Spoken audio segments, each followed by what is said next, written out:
محترم بزرگوں اور عزیز بھائیوں اسلامی ماں بہنوں، آج شام سے ہی عنایتوں والا، رحمتوں والا، برکتوں والا مہینہ، عظیم الشان مہینہ ہمارے سروں پر سایہ قدم ہونے والا ہے۔ اللہ رب العزت انسان کو موقع دیتا ہے کہ تو دنیا میں گھس کر میرے سے کٹ گیا، تعلق کمزور ہو گیا، تیری روحانیت کمزور ہوئی، تیرا ایمان کمزور ہوا، تیرا ربط کمزور ہوا، میں موقع دیتا ہوں، میں بڑا مہربان ہوں۔ دنیا والے ناراض ہو جائیں تو یہ نہیں کہتے آؤ اس طرح مناؤ مان جاؤں گا، وہ تو نخرے کرتے ہیں، لیکن وہ رب العالمین کہتا ہے دور ہو گئے ہو کوئی بات نہیں، میں مہربان ہوں، غفور الرحیم ہوں، تمہیں موقع دیتا ہوں، ایک پورا مہینہ دیتا ہوں۔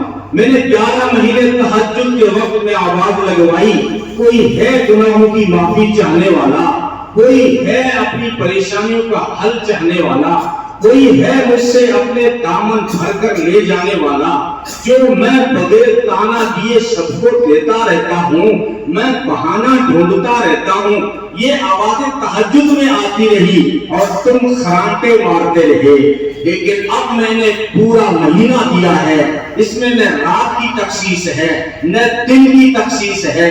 آپ صبح کو آؤ، شام کو آؤ، دوپہر کو آؤ، رات کے پہلے حصے میں آؤ، نصف رات کو آؤ، صبح صادق میں آؤ، جس وقت آؤ گے اس وقت میری رحمتیں تمہارا انتظار کرتی ہوئی نظر آئیں گی۔ آؤ اس مہینے میں کچھ اعمال کر لو۔ ایک بڑا عمل دے رہا ہوں، روزہ رکھو۔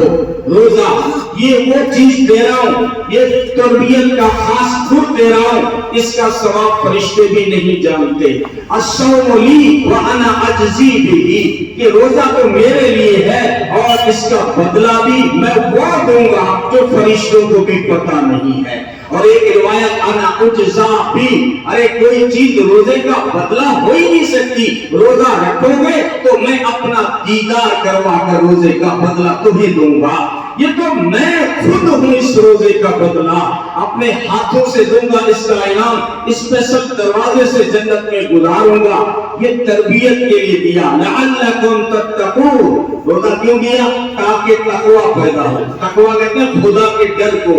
وہ مسلمان جو دکان پہ بیٹھ کے نہیں ڈرا، جو گلی میں بیٹھ کے نہیں ڈرا، چوراہے پہ بیٹھ کے نہیں ڈرا، ترازو کے پلڑے اوپر نیچے کرتے نہیں ڈرا، جھوٹ بولتے ہوئے نہیں ڈرا، دھوکہ دیتے ہوئے نہیں ڈرا، لیکن ایک عام مسلمان ہے، ایک عام بچہ ہے، جب رمضان کا روزہ رکھ لیتا ہے تو تنہائی میں بھی پانی نہیں پیتا، گھر میں اکیلا ہوتا ہے، فریج میں سامان پڑے ہوتے ہیں لیکن وہ نہیں کھاتا، کہتا ہے کہ مجھے میرا رب دیکھ رہا ہے۔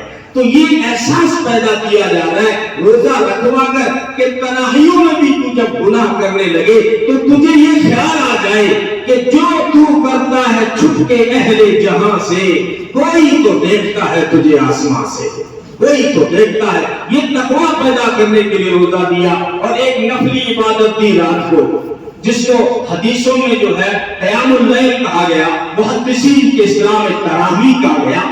یہ جو ہے اس کو تم پڑھو نفلی، لیکن جب محمد عربی صلی اللہ علیہ وسلم نے پڑھا تو یہ نفل سنت بن گئی، اور صحابہ نے استقامت دکھائی تو یہ سنت مؤکدہ بن گئی ہے۔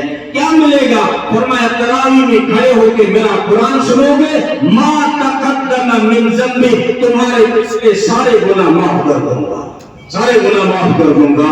اور محدثین فرماتے ہیں سوائے چھوٹے گناہ معاف ہوتے، بڑے گناہ، ماں باپ کو ستایا، لوگوں کا حق دبایا، لوگوں کا مال ہڑپ کر کھا گئے، لوگوں کی زمینیں دبا دی، بہن کو ستایا، ماں کو ستایا، بیوی کو ستایا، چغلیاں اور غیبتیں کی، یہ گناہ تو بغیر توبہ کے معاف نہیں ہوں گے۔ باقی تمہارے جو چھوٹے گناہ ہوں گے وہ سارے میں روزے کی برکت سے اور تراویح کی برکت سے سارے معاف کر دوں گا۔ یہ جو